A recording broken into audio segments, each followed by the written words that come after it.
வணக்கம் தமிழ் வெற்றிலை சமையலுக்குள்ள போலாம் வாங்க. இன்னைக்கு நம்ம சண்டே ஸ்பெஷல் நான்வெஜ் இல்லாத டைம்ல இந்த மாதிரி எக் குழம்பு உடைச்சு ஊத்துன எக் குழம்பு செய்யறத பத்தி நம்ம இன்னைக்கு வீடியோல போட்டுருக்கோம். பிகினர்ஸ் ப்ளஸ் வந்துட்டு பேச்சுலர்ஸ்க்காக வேண்டி போட்டுருக்கோம். வாங்க வீடியோக்குள்ள போலாம். ஒரு கடாய் வெச்சுக்கோங்க.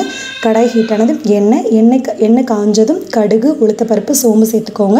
அதை லைட்டா எண்ணெயில பரட்டி விட்டுறலாம். அதுக்கு அப்புறம் ஒரு பெரிய வெங்காயம் நல்ல பொடிசா கட் பண்ணிட்டு உள்ள சேர்த்துக்கோங்க. மீடியம் சைஸ் வெங்காயம் அப்படினா 2 வெங்காயம் சேர்த்துக்கோங்க. இது கொஞ்சம் பெரிய வெங்காயம் அப்படினா ஒரே ஒரு வெங்காயம் மட்டும் சேர்த்துக்கோங்க போதும். 2 பச்சை மிளகாய், ஒரு கொத்து கறிவேப்பிலை இதையும் உள்ள சேர்த்துட்டு நல்லா பரட்டி விட்டுறலாம். அதுக்கு அப்புறம் 2 தக்காளி, நல்ல பழுத்த தக்காளி மீடியம் சைஸ் தான், பொடிசா கட் பண்ணி உள்ள சேர்த்துக்கோங்க.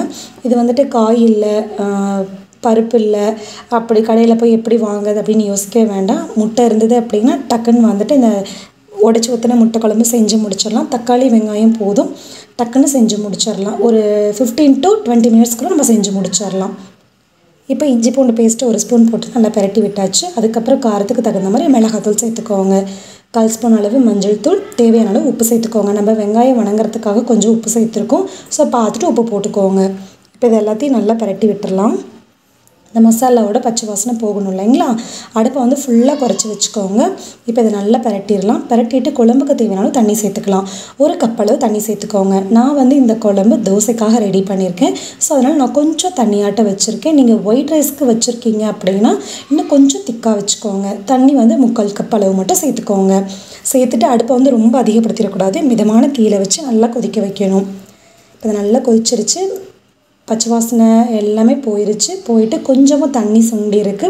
நல்லா குழம்பு திக்காயிருச்சு நமக்கு. இப்போ வந்துட்டு நம்ம முட்டை வந்து உள்ளே சேர்த்துக்கலாம். அவ்வளோதான். இப்போ நல்லா கலந்து விட்டதுக்கப்புறமா ஒரு முட்டையாக உடைச்சிட்டு அந்த மஞ்சள் கரு இருக்கு இல்லைங்களா, அது உடஞ்சிராமல் உள்ளே சேர்த்துக்கோங்க. அப்போ தான் நல்லா அப்படியே இட்லி பணியாரம் டைப்பில் நல்லா நமக்கு சேஃபில் கிடைக்கும் நமக்கு. நான் 4 முட்டை சேர்த்துருக்கேன். உங்கள் கூட எத்தனை ரூம்மேட்ஸ் இருக்காங்களோ அத்தனை பர்சனுக்கு தகுந்த மாதிரி நீங்கள் முட்டை சேர்த்துக்கோங்க.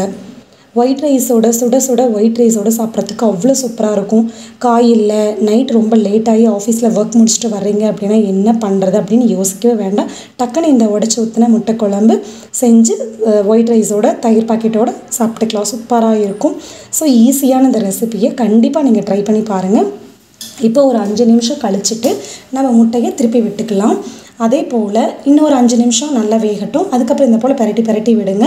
அடுப்பை வந்து மிதமான தீயில வச்சுக்கோங்க. வாசனைக்காக கொஞ்சம் மேலால் மல்லி இலை தூவிக்கோங்க. குழம்பு அந்த கன்சிஸ்டன்சி பாருங்கள். உங்களுக்கு இந்த லெவலில் இருந்தது அப்படின்னா ஓகே. இல்லை இன்னும் கொஞ்சம் திக்காக வேணும் அப்படின்னா தண்ணி இன்னும் கொஞ்சம் சுண்டினதுக்கப்புறமா நீங்கள் முட்டை உள்ளே சேர்த்துக்கோங்க.